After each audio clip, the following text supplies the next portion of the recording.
The residential school legacy is a horrible, dark part of Canadian history. It was a genocidal, assimilative policy against Indigenous children, the most vulnerable of society, to steal them from their parents, to beat their culture out of them, and to damn them for everything that they were. And I think that it's about time that the truths of these horrors are being unearthed. I'm Brandi Morin, and I'm a freelance journalist for Al Jazeera English, and between us, I carry these people and their stories in my heart.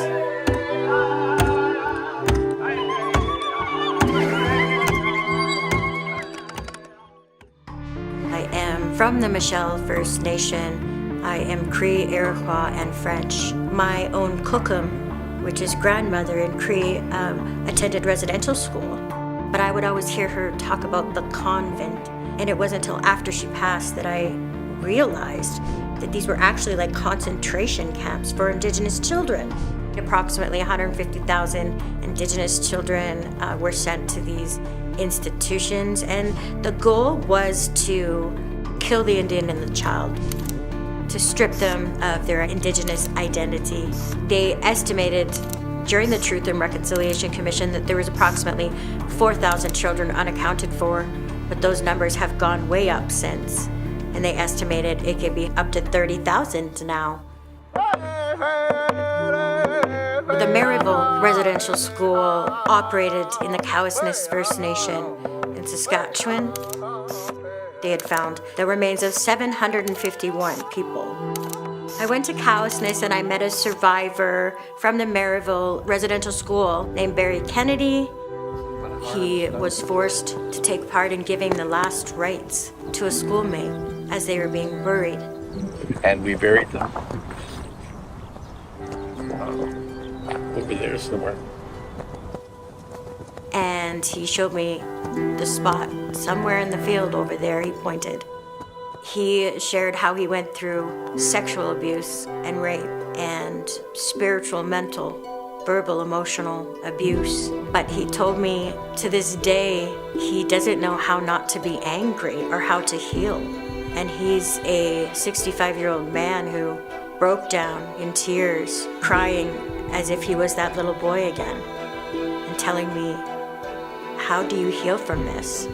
If somebody could tell me how. And it was just really heartbreaking to see that.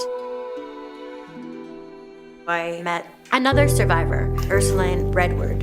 She was around 8 years old, and her cousin, who was 9 years old and slept in the bed next to her, died in that bed.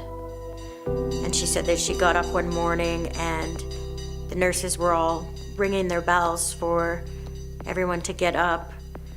And she tried moving her cousin to tell her to get up because they had a routine to go follow, and then her cousin didn't move.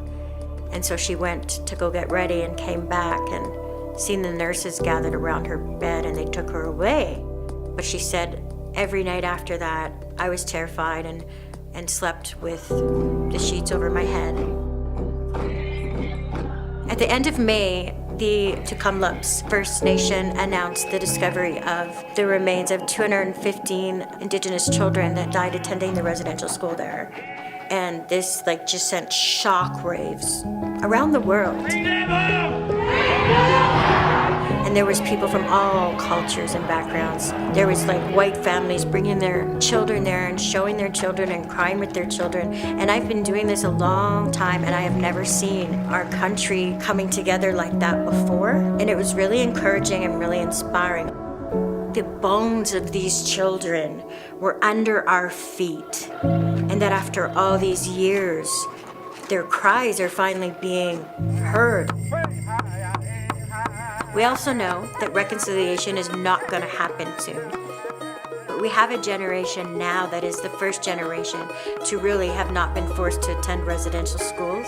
And we are reclaiming our culture, we are reclaiming our languages, and reviving everything that the residential schools tried to snuff out of us. And so it's a really beautiful, thing to see.